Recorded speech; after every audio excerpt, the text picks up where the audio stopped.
So I don't know if you could tell, but the alarms are going off. You hear that? That's because we got major injury news for the Eagles, but it's nothing we can't recover from.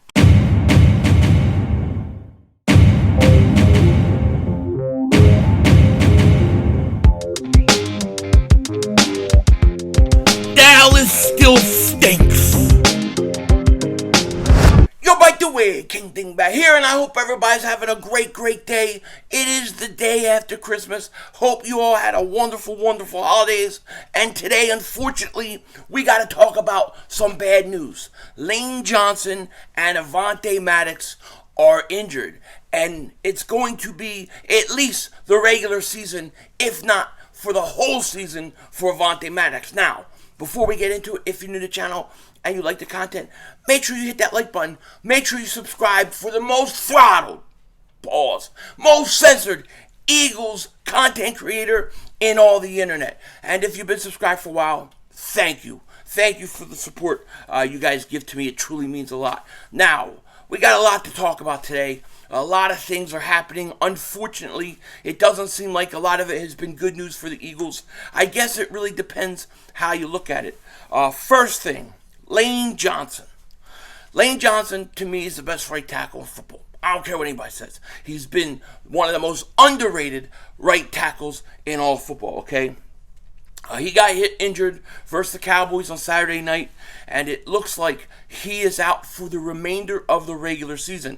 But the good news in this, if there is any, is the Eagles are hopeful that he'll be ready for the playoffs and that he'll be able to play. Here's what Adam Schefter said.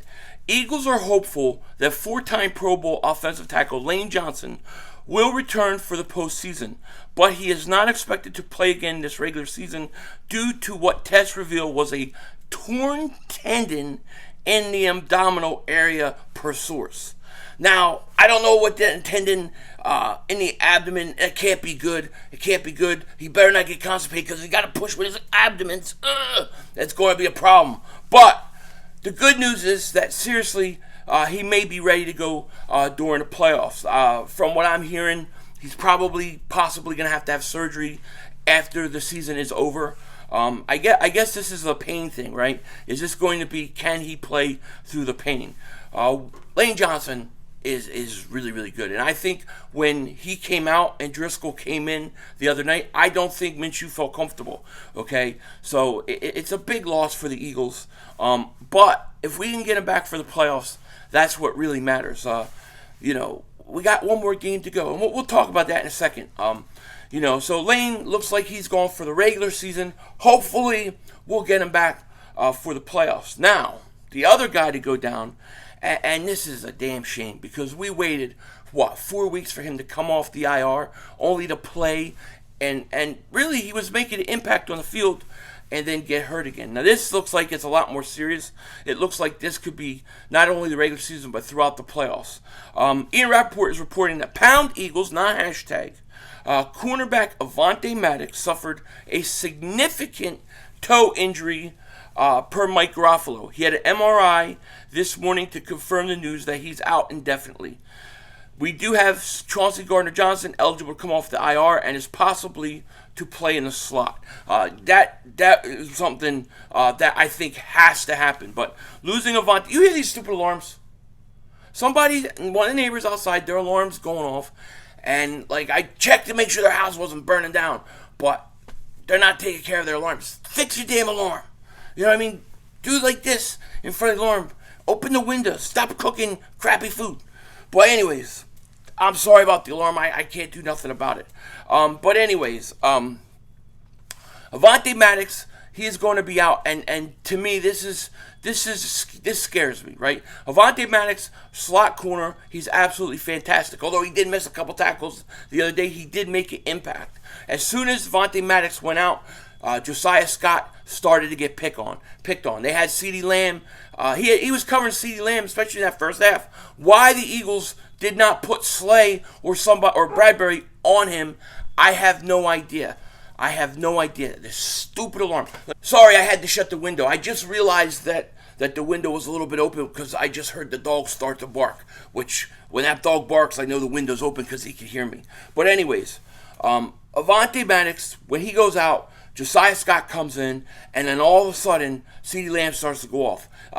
They were picking on Scott. Why the Eagles did not put Slay on him and just let him shadow him around, I will never know. Not that Slay had a great game, but this is a big loss for us. And the question is now is what are you going to do? Are you going to let Scott continue to play? Because I think if you do, he's just going to get torn up. Teams are just going to go at him, go at him, go at him. I think what you have to do, unfortunately, and I hate to do this, but I think as much as you can, you're going to have to put Chauncey Gardner-Johnson in the slot. Remember, Chauncey Gardner-Johnson comes back this week. He's eligible to return this week. I think he's got to play slot corner because he's done it before. I don't trust Scott at all. Like 100,000%, I don't trust Scott. So I think I have to put Chauncey Gardner-Johnson in, which means you may see a lot more Kavon Wallace. But it's going to be pick your poison at this point because you can either get Kavon Wallace or you can get Josiah Scott. I'd rather have Wallace out there, Chauncey Gardner-Johnson in the slot, and then go from there. But I think this Maddox injury, it's really big because it's going to affect us in the playoffs. And they're just a different team when you have Avonte Maddox in the slot. They're just a lot better, especially with the two guys on the outside. So we're going to have to worry about this. Remember this, though. At the end of the day, it doesn't matter what Dallas is doing. It doesn't matter what Minnesota is doing. It doesn't matter what anybody else is doing. All that matters is the Eagles go out and win one of the next two games. Now, I think this is the game you want to do it. This is the game where you should be able to beat the Saints. Hell, even if Gardner Minshew plays, the Eagles should be able to win this game. They've got to win this game, okay? And I'm not really sweating it. I'm not nervous. I'm not nervous at all until they lose this game. Now, if we lose this game, I'm going to be very nervous the final week of the season. But we only need one win to clinch home field throughout the playoffs. We clinch home field, we get a bye week. That bye week, especially with injuries like Tulane Johnson, are going to be crucial for us. We need that home field advantage. We've got to have that home field advantage. We're going to get that home field advantage. You absolutely have to. So it is what it is. Now, as far as my final thoughts on the Cowboys-Eagles game, Dallas outplayed us. They outplayed us. They beat us. We made too many mistakes. We allowed too many big plays, and I gotta issue a correction. Right during my live stream, I was flipping out. I was flipping out because Dak Prescott fumbled the ball. Right, he fumbles the ball, and I don't know. I could have sworn Joseph had picked that ball up and had that ball. I could have sworn, but I went back and I watched it, and clearly the Cowboys recovered it. Joseph had a chance at it. They came in and they just took it from him.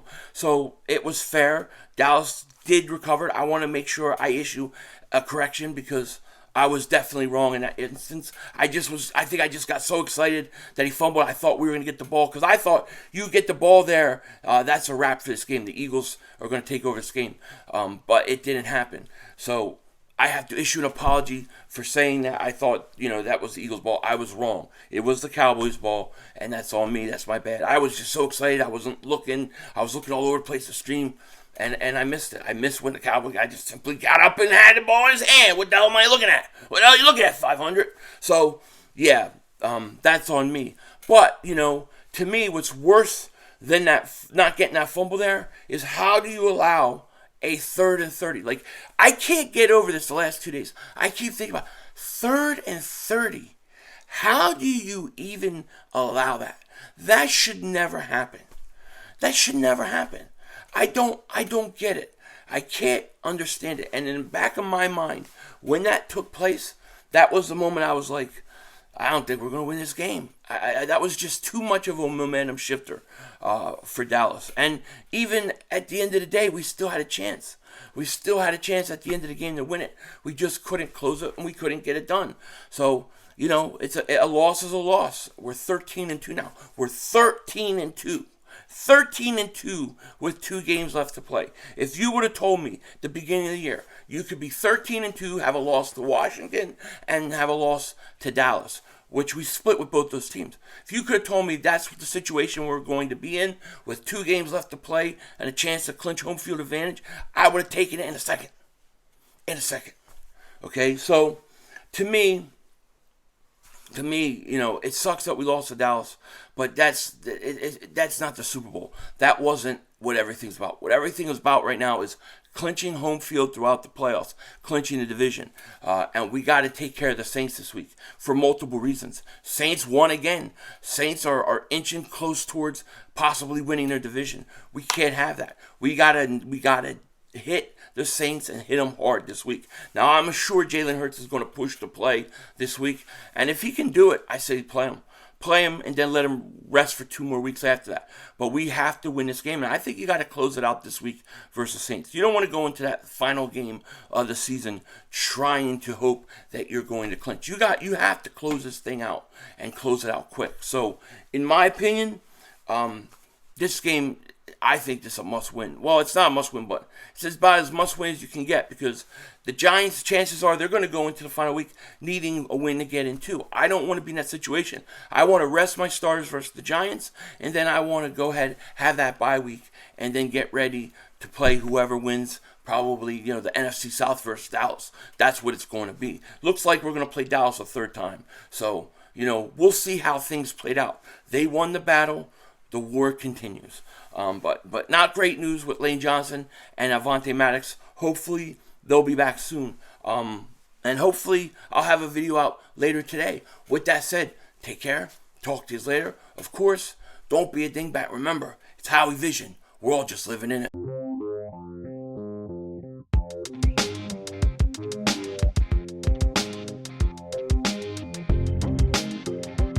So that NFC South, that may be literally the worst division I've ever seen. Okay, and one of those teams, the Buccaneers are 7-8, the Carolina Panthers are 6-9, the Saints 6-9, even hell, the Falcons still have a slight chance at 5-10, I guess. One of them's going to win the division, and if it's the Saints, that would take that pick from somewhere around the top 10 to possibly like in the 20s. So we can't have the Saints win the division. We have to finish them. We have to beat them.